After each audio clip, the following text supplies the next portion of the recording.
ये इतिहास की कोई आम तारीख नहीं है। ये हमारी पहचान की नींव है। आज हम उस सफर पर निकल रहे हैं जहां हम उन भारी फैसलों और उन दिनों की हकीकत को बिल्कुल करीब से समझेंगे, जिसने इस पूरे उपमहाद्वीप की दिशा हमेशा के लिए तय कर दी। आइए समझते हैं कि आखिर इस एक साल में ऐसा क्या हुआ जिसने सब कुछ बदल कर रख दिया। 200 ये सिर्फ एक नंबर नहीं है। सोचकर देखिए, लगभग 2 शताब्दियों तक एक पूरा देश अंग्रेजों की इस भारी दम घोटने वाली हुकूमत के दबाव में था। कई पीढ़ियां आईं और गुलामी में ही चली गईं।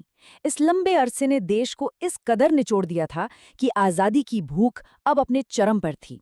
देश का हर एक नागरिक अब बस इस घुटन से बाहर आना चाहता था।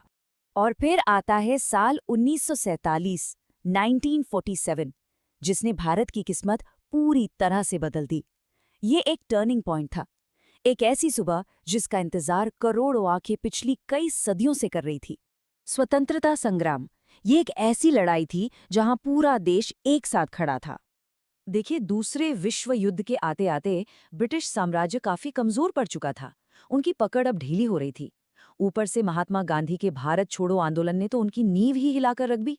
और हम भगत सिंह जैसे क्रांतिकारियों के बलिदान को कैसे भूल सकते हैं। उन्होंने देश के युवाओं में आजादी की ऐसी आग लगा दी थी जिसे बुझाना अंग्रेजों के बस की बात नहीं रही।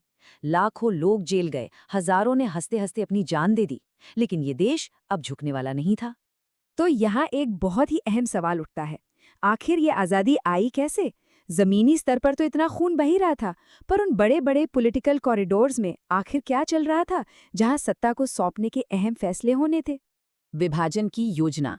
सत्ता सौंपने की इस जटिल प्रक्रिया को पूरा करने के लिए लॉर्ड माउंटबैटन को भारत का आखिरी वाइसरॉय बनाकर भेजा गया। लेकिन पर्दे के पीछे एक बड़ा मसला सामने आ रहा था। हिंदू और मुस्लिम नेताओं के बीच मतभेद लगातार गहरे होते जा रहे थे। और इसी गतिरोध के चलते मोहम्मद अली जिन्ना ने एक अलग राष्ट्र पाकिस्तान बनाए जाने की मांग रख दी। अगर हम इतिहास को ध्यान से देखें तो इस एक मांग ने आज़ादी की उस पूरी प्रक्रिया को एक नया और काफी उलझा हुआ मोड़ दे दिया था। और आखिर में वही फैसला हुआ जिसने पूरे देश का नक्शा बदल दिया। फैसला हुआ कि भारत के दो टुकड़े होंगे, एक तरफ भारत और दूसरी तरफ पाकिस्तान। जो देश सदियों से एक था, उसे अब दो हिस्सों में बांट दिया गया। ये निर्णय इतिहास के पन्नों में हमेशा के लिए एक ऐसी दरार बन गया जिसका असर हम आज तक महसूस करते हैं। आधी रात का वो पल, 14 अगस्त की वो रात जो इतिहास रचने वाली थी। उस रात पूरा देश जाग रहा था। हवा में एक अजीब सी उम्मीद और एनर्जी थी।